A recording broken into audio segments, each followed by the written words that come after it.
अस्सलामुअलैकुम। बोल न्यूज़ में कहते हैं आपको खुशामदीद और मैं हूं महरूख शहरियार। मैं हूं शर्जील इरशाद और मैं हूं गौहर इरशाद। बुलेटिन का आगाज करें। सबसे पहले आपको बताएं कि अहम दिन है, अहम डेवलपमेंट हो चुकी है। दहशतगर्दी से कैसे निपटा जाए, पार्लिमानी कौमी सलामती कमेटी का इन कैमरा इजलास पार्लियामेंट हाउस में जारी है। अस्करी क़यादत सियासी और पार्लिमानी क़यादत को बलूचिस्तान और KP की सूरत हाल से आगाह करेगी। अपोजिशन की बड़ी जमात सुन्नी तहत कौंसिल और इसी की इत्तेहादी जमातों ने इजलास का बायकॉट किया है। इस तमाम तर सूरत हाल पे अपडेट करने के लिए डिप्टी ब्यूरो चीफ इस्लामाबाद हमारे साथ अली शेर मौजूद हैं। तफसील से जानते हैं। जी अली, बताइएगा। जी बिल्कुल, की पार्लिमानी और ख़ासतौर पे सिक्योरिटी की सूरत हाल के हवाले से इंतहाई अहम दिन है। इस वक्त पार्लियामेंट हाउस के अंदर कौमी असम्बली के ऐवान में पार्लिमानी कौमी सलामती कमेटी जो है उसका इन कैमरा इजलास शुरू हो चुका है। इस इजलास का आगाज़ जो है वो तलावत कलाम पाक से हुआ। इस इजलास की सदारत स्पीकर सरदार अयाज सादिक कर रहे हैं। इसका बुनियादी जो मतम नज़र है वो बलूचिस्तान और खैबर पख्तूनख्वा में दहशतगर्दी की हालिया लहर और उसके हवाले से आइंदा क्या लाहेअमल अख्तियार किया जाना है उस पर गौर किया जा रहा है। बिलावल भुट्टो जरदारी ने नेशनल एक्शन प्लान 2 का एक तजवीज़ दी थी कि उसके हवाले से उसमें क्या तरमीम की जाएँ, उस पर भी गौर किया जा रहा है। उसके army chief General Syed Asim Munir, DGI-SI Asim Malik, DGMO, DGI-SPR समेत अहम अस्करी जो क़यादत है वो ऐवान में मौजूद है। और ऐवान में बड़ी स्क्रीन लगाई गई है जिसमें मुख्तलिफ जगहों के ऊपर जिसमें जो वीडियोज़ की मदद से भी ऐवान के जो लोग हैं उनको ब्रीफिंग दी जाएगी। 122 लोग हैं जिनको बुलाया गया है, जिसमें गवर्नर्स हैं, चारों वज़राए आला हैं और ये सब के सब पहुँच भी चुके हैं। गवर्नर GB और वज़ीर आला जो हैं वो भी शरीक हैं। सदर आज़ाद कश्मीर, वज़ीर आज़म आज़ाद कश्मीर, चारों सूबों के चीफ सेक्रेटरीज़ और इसी तरह से IG साहबान, ये सब जो है वो पहुँच चुके हैं। वज़ीर आला खैबर पख्तूनख्वा अली मीन गंडापुर को उनकी पार्टी ने ये मैंडेट दे के भेजा है कि वो वहाँ पे PTI की नहीं बल्कि सूबे की नुमाइंदगी करें बतौर इंतज़ामी वज़ीर आला और वो वहाँ पे ऑपरेशन की मुखालफत करें। दूसरी तरफ अपोजिशन की तरफ से जो है वो तकसीम देखने में आई है। JUI जो है वो पार्लिमान में इस इजलास में शरीक है, जबकि PTI और उसकी जो इत्तेहादी जमातें हैं जैसे पश्तूनख्वा मिली अवामी पार्टी है, सरदार अख्तर जान मैंगल की BNP मैंगल है, ये जो है इसमें शरीक नहीं। मजलिस वहदतुल मुस्लिमीन इसमें शरीक नहीं।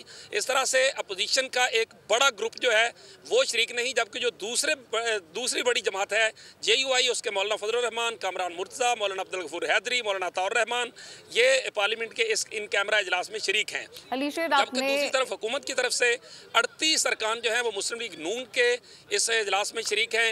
इजलास इस वक्त जारी है, लेकिन अली ये भी बताइएगा कि आपने तफसीलन आगाह किया, वज़ीर आज़म शहबाज शरीफ की आमद हो चुकी है?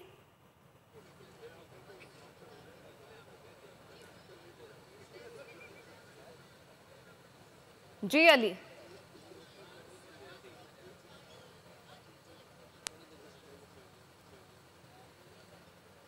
अली आप सुन सकते हैं? सवाल दोबारा दोहराइएगा। जी अली, आप ये बताइएगा कि इजलास शुरू हो गया है, तफसीलन आपने अपडेट भी किया, वज़ीर आज़म शहबाज शरीफ चुकी है अब तक या नहीं? जी बिल्कुल, ये बताया जा रहा है कि वज़ीर आज़म जो है वो भी शरीक हो चुके हैं और अब इजलास जो है वो शुरू हो चुका है। बाज़ाब्ता जो तरीक़ाकार पहले से तय किया गया है और उसमें जो पार्लियामेंट के ज़राए हैं स्पीकर ऑफिस के, उनका ये बताना था कि इब्तदा से ही स्पीकर साहब जो है वो ये इस बात का ऐलान कर देंगे कि कोई पॉलिटिकल क्वेश्चन ऐसा जिसका सिक्योरिटी सूरत हाल से ताल्लुक़ ना हो, इस तरह के सवालात जो है वो नहीं किए जाएंगे। सिर्फ सिक्योरिटी अमूर और दहशतगर्दी से मुतल्लक जो भी तजावीज़ होंगी, जो भी सवालात होंगे, उनको जो है वो पुट किया जा सकेगा। और इस तरह से ये इन कैमरा इजलास जो है वो इस वक्त शुरू हो चुका है। पहले इस इजलास का टाइम जो था वो 1:30 बजे रखा गया था, लेकिन उसको फिर चेंज करके 11 बजे कर दिया गया। उसकी वजह ये थी कि ये 2 वजूहात उसकी बताई गई स्पीकर ऑफिस के ज़राए के मुताबिक। एक वजह ये थी कि शायद ये जो ब्रीफिंग है ये तवील हो सकती है, इसको ज़्यादा वक्त चाहिए होगा, इस वजह से इसको 1:30 बजे से 11 बजे किया गया। और दूसरा ये भी था कि बाद में रोज़े के इफ्तार का टाइम हो जाएगा और शायद अगर तवालत पकड़ती है ये ब्रीफिंग तो उसके बाद कहीं जो है लोगों का जो इफ्तार है वो डिस्टर्ब ना हो, तो इस वजह से इसका इजलास का टाइम 1:30 बजे से जो है वो 11 बजे किया गया था। सही, इजलास का टाइम इस वजह से किया गया था। लेकिन अली ये भी बताइएगा कि हमने देखा कोई पाबंदी भी है साफियों की आमद पर, इस हवाले से भी बताइएगा। जी बिल्कुल, पार्लियामेंट में दाखिले पर चूंकि इन कैमरा इजलास है और इन कैमरा का मतलब यही होता है कि उसकी मीडिया कवरेज नहीं होगी, लेकिन पार्लियामेंट में माजी में जो इन कैमरा इजलास होते रहे हैं उसमें हम किसी न किसी तरह चले जाते थे और कम से कम कैफेटेरिया तक जो है वो रसाई हासिल होती थी, और जो लॉन्ज है, प्रेस गैलरी है, वहाँ तक रसाई हासिल नहीं होती थी। उसका नतीजा ये होता था कि वक्तन जो लीडरशिप आती थी उनसे कोई ना कोई सवाल जवाब हो जाता था। लेकिन इस बार सख्ती से मीडिया जो है उसको डी चौक में रोक दिया गया है और मीडिया की तमाम जो DSNGs है, रिपोर्टर्स, पूरी टीमें जो हैं वो डी चौक में मौजूद हैं। ताहम पार्लियामेंट हाउस जो है वहाँ पे किसी को भी मीडिया के पर्सन जो है उनको इजाज़त नहीं है। इस तरह मीडिया आज पार्लियामेंट के बाहर ये सारी आज के दिन की रिपोर्टिंग करेगा। बताया जा रहा है कि को रोक दिया गया है। अली शेर अपडेट कर रहे थे, आपका शुक्रिया। और इस सबसे पहले क्या हुआ वो आपको बताते हैं। PTI ने पार्लियामेंट का मुश्तरका इजलास बुलाने का मुतालबा कर दिया। सलमान अकरम राजा ने कहा है कि इस वक्त किसी भी ऑपरेशन के हक में नहीं है। साहबजादा और हामिद रजा बोले कि बानी PTI को एतमाद में लिए बगैर अवामी सपोर्ट नहीं मिलेगी। अल्लामा राजा नासिर अब्बास ने कहा है कि पाकिस्तान के अवाम इस हुकूमत पर एतमाद ही नहीं करते। अदलिया में रिफॉर्म्स कर दी गई हैं, इसको भी कमज़ोर कर दिया गया हैं कि इमरान खान को पैरोल पे रिहा किया, तमाम अमल में शामिल किया जाए। हमारा मौक़िफ़ ये है कि कोई मिलिट्री ऑपरेशन बज़ाते खुद किसी मसले का हल नहीं है। हम नहीं समझते कि एक बंद कमरे में छोटी कमेटी को बिठाकर उस पर अपने फैसले नाफिज करके आप पाकिस्तान को फलाह की जानिब ले जा सकते हैं। एक बहुत बड़ी गुफ्तगू की ज़रूरत है, जॉइंट सेशन हो जो कई दिनों पर मुश्तमिल हो। तो अब वक्त है गुफ्तगू का, सिर्फ गोले बारूद का वक्त नहीं है। आप जिस सूबे में ऑपरेशन करने जा रहे हैं वहां पर पाकिस्तान तहरीक इंसाफ की हुकूमत है। आप इमरान खान साहब को कॉन्फिडेंस में लेने के बगैर आपको ग्राउंड सपोर्ट मुयस्सर नहीं आएगी। आप अपना दिल बड़ा करें। दरियाए सिंध पर 6 नहरें नहीं बनने देंगे। सूबाई वज़ीर सईद गनी ने बड़ा ऐलान कर दिया। कहा किनाल से मुतालिक जब किसी को मालूम भी नहीं था तो सिंध हुकूमत ने इस वक्त भी आवाज़ उठाई। सईद गनी ने मज़ीद कहा कि मलीर एक्सप्रेस वे का काम दिसंबर तक मुकम्मल, जबकि मलीर एक्सप्रेस वे पर कायदाबाद इंटरसेक्शन अप्रैल तक मुकम्मल हो जाएगा। कायदाबाद पर भी बड़ा ब्रिज बना रहे हैं। करते हुए सिंध के वसाइल को नुकसान पहुँचाने के लिए अगर कोई मनसूबा बन रहा है तो उस पर हमने बरवक्त और भरपूर तरीके से अपना जो एतराज़ था उसको रेज़ किया। और ये जो हमारे मुखालिफिन ये कह रहे हैं कि जी पीपल्स पार्टी और सिंध हुकूमत इस पर कुछ नहीं कर रही थी और उन्होंने एहतजाज किया और उसके बाद से ये काम शुरू हुआ, तो मैं ये बात वाज़ेह कर दूं कि इन कैनाल्स के मुतालिक जब किसी को पता भी नहीं था कि इस किस्म का कोई मंसूबा है, उस वक्त सिंध हुकूमत ने इस पर आवाज़ उठाना शुरू की थी। वज़ीर आज़म ने पंजाब हुकूमत के हेल्थ प्रोग्राम की बंदिश को पिछली हुकूमत की कारस्तानी करार दे दिया। तकरीब से खिताब में बोले, सियासत पर बात नहीं करना चाहता, लेकिन जब हमारी हुकूमत ख़त्म हो गई और अगली हुकूमत आई तो उसने हमारे बनाए हुए तमाम हेल्थ के खुद इन्हिसार और खुदकार प्रोग्राम को बर्बाद कर दिया। इस्लामाबाद में जिना मेडिकल सेंटर खोलने जा रहे हैं जो दुनिया का दूसरा जॉन हॉपकिन होगा। PKLI इस हवाले से काम कर रही है। कोई सियासी बात नहीं करना चाहता, लेकिन अफसोस का इजहार है कि जब हमारी हुकूमत ख़त्म की गई उसके बाद एक हुकूमत आई तो उन्होंने इस प्रोग्राम का इस तरह से ख़ात्मा कर दिया कि ये जो निज़ाम बिल्कुल ऑटोनमस था, इंडिपेंडेंट था, उसको वापस उनको जनरल अस्पतालों में उसको मुंतकिल कर दिया, जिसका बेपनाह नुकसान हुआ। बारकैफ वो एक अलग बात है। अब मैं समझता हूँ कि दोबारा मौजूदा पंजाब हुकूमत ने उसको सही खतूत पर दोबारा इस्तवार किया है। और मुस्तफ़ा कमाल की कराची की खिदमात को देखते हुए सेहत की वजारत दी गई है। वज़ीर आज़म की जानिब से मुस्तफ़ा कमाल पर भरपूर एतमाद का इजहार किया गया। कहा गया कि उम्मीद है साबिक़ मेयर कराची इस ओहदे पर भी जिम्मेदारियां बखूबी निभाएंगे। कराची के और उन्होंने कराची के मेयर, उस ज़माने में हम जलावतनी में थे तो जलावतनी में इनकी ख़बरें पढ़ते थे। बहुत मेहनत से उन्होंने वहाँ पर काम किया और यही वजह है कि मैं इनको बतौर डोर जानता हूँ। इस महकमे को मैंने इनको हवाले किया है ताकि ये इंशाअल्लाह ये तमाम मंसूबे, तमाम इनिशिएटिव्स दिन रात एक करके अपनी टीम के साथ यकीनन ये ख्वाब शर्मिंदा ताबीर होगा। लाहौर हाई कोर्ट में आज 9 मई के 8 मुकदमात में बानी PTI की दरख्वास्त समात की हो रही है और जस्टिस शहबाज रिजवी की सरबराही में डिवीज़न बेंच समात करेगा। अदालत ने जमानत की दरख्वास्तों पर फरीकैन से जवाब तलब कर रखा है। दरख्वास्त में मौक़िफ़ अपनाया गया था कि 16 जनवरी 2025 की समात के बाद केस समात के लिए मुकर्रर नहीं हुआ। दरख्वास्त गुजार बेबुनियाद मुकदमात में जेल की सलाखों के पीछे है। इंसाफ का तकाजा है कि केस की जल्द समात करके दरख्वास्तें निपटाई जाएँ।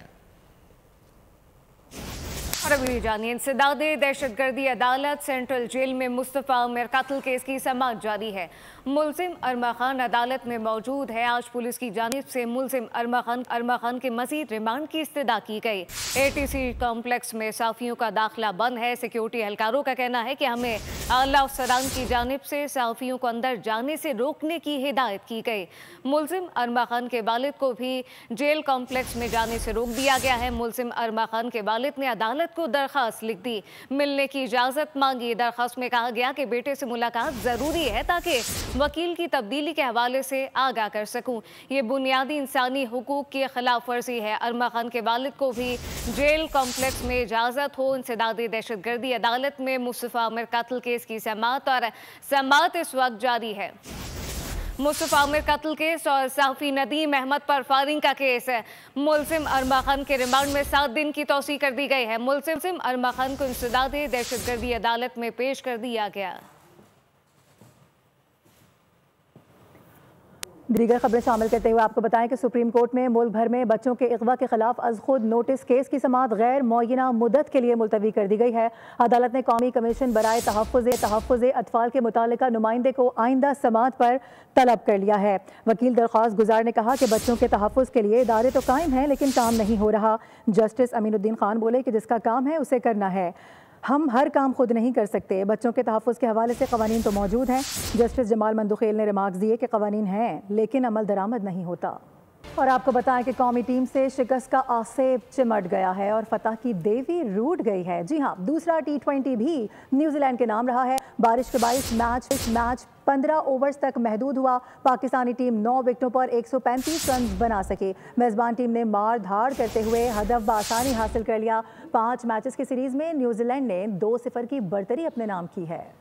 डनिडन में बारिश के बायस दूसरा T20 15-15 करना पड़ा। न्यूजीलैंड ने टॉस जीतकर बॉलिंग का फैसला किया। कौमी टीम के ओपनर्स एक बार फिर नाकाम हुए। हसन नवाज ने फिर मायूस किया, दूसरी बार 0 पर आउट हुए। 2 चौके मारने के बाद हारिस भी पवेलियन लौट गए। पावर हिटिंग से नाश्ता बैटर्स बल्ले घुमाते रहे और विकेटें गंवाते रहे। कप्तान सलमान अली आगा ने 28 गेंदों पर 46 रन बनाकर थोड़ी बहुत मुज़ाहमत दिखाई और कौमी टीम गिरते पड़ते 135 रन बना सकी। लेकिन पावर हिटिंग किसे कहते, 5 विकेटों को नुकसान पर हासिल कर लिया। और कराची में जराइम का सिलसिला ना थम सका। कुरंगी में डकैती मज़ाहमत पर जख्मी होने वाला गार्ड अस्पताल में दम तोड़ गया।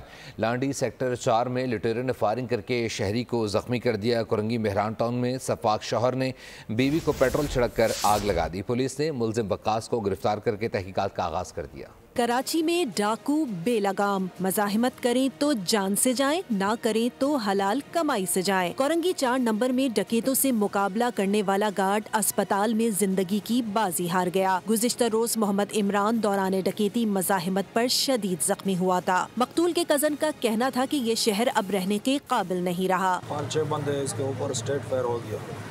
तो सिंध पुलिस और सिंध वज़ीर आला से रिक्वेस्ट है कि इसी शहर पे और इस आवाम पे रहम करें। लांडी सेक्टर 4 के करीब शहरी सुबह बच्चों को स्कूल छोड़ने के लिए निकला। मोटरसाइकिल सवार डकैतों ने निशाना बनाया। मुस्ता नामी शहरी ने मज़ाहमत की तो फायरिंग करके जख्मी कर दिया। कोरंगी मेहरान टाउन में सफाक शौहर ने बीवी को पेट्रोल छिड़क कर जला दिया। खातून को तशवीशनाक हालत में सिविल बर्न्स वार्ड मुंतकिल किया गया। पुलिस ने मुलजिम को गिरफ्तार कर लिया।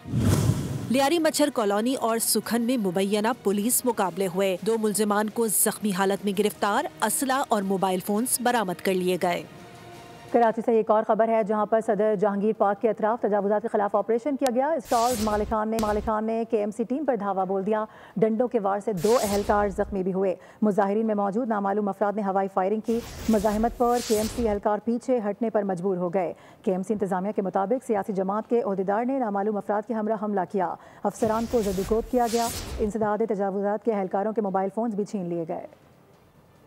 हुकूमत की जानिब से नेट मीटरिंग पॉलिसी में तब्दीली की जा रही है। हुकूमत सार्फिन से अब 27 रुपए के बजाय 10 रुपए फी यूनिट बिजली खरीदेगी। इस पॉलिसी पर सोलर सार्फिन के क्या तहफ़्फ़ुज़ात हैं, तफसीलात मलिक सईद अवान से जानते हैं।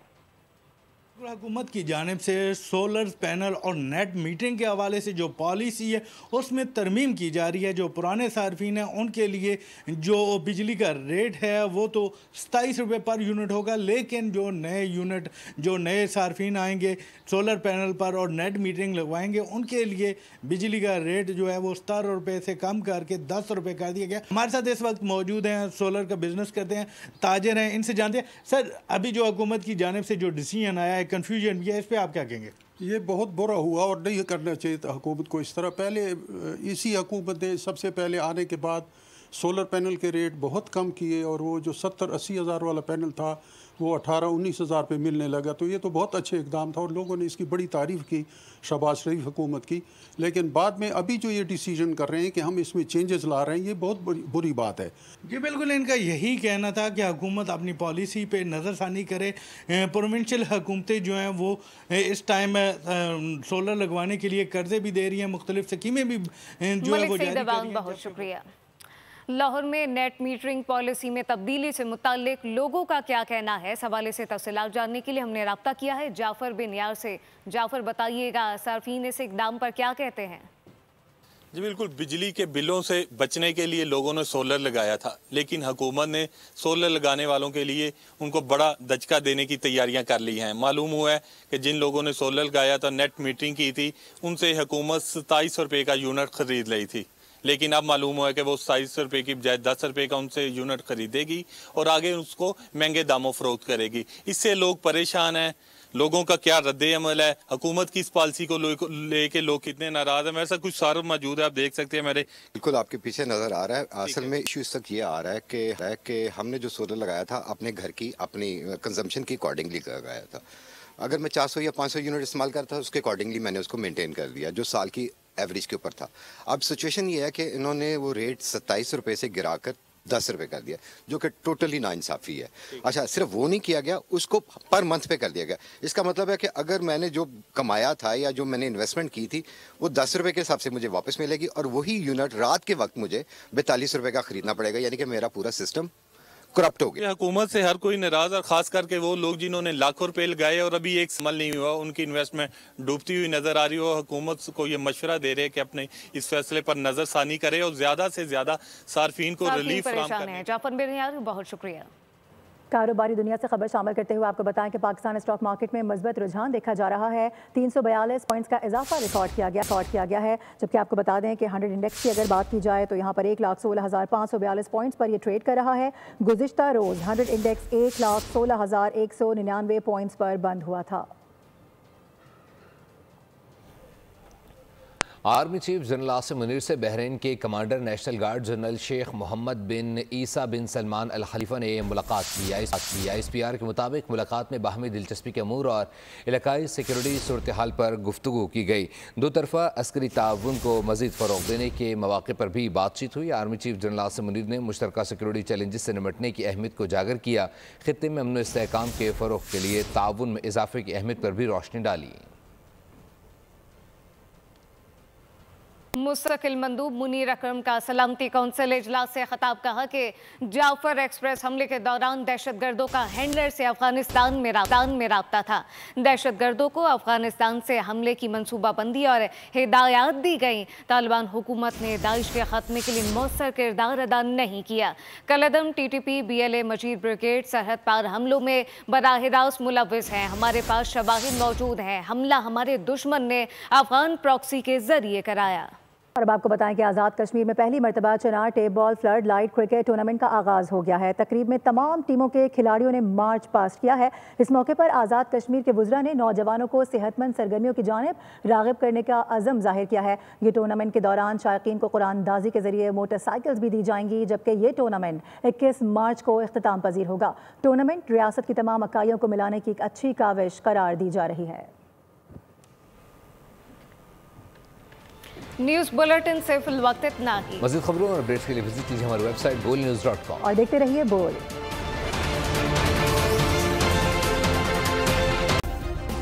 सब्सक्राइब करें और बेल दबाएं ताकि कोई खबर रह न जाए।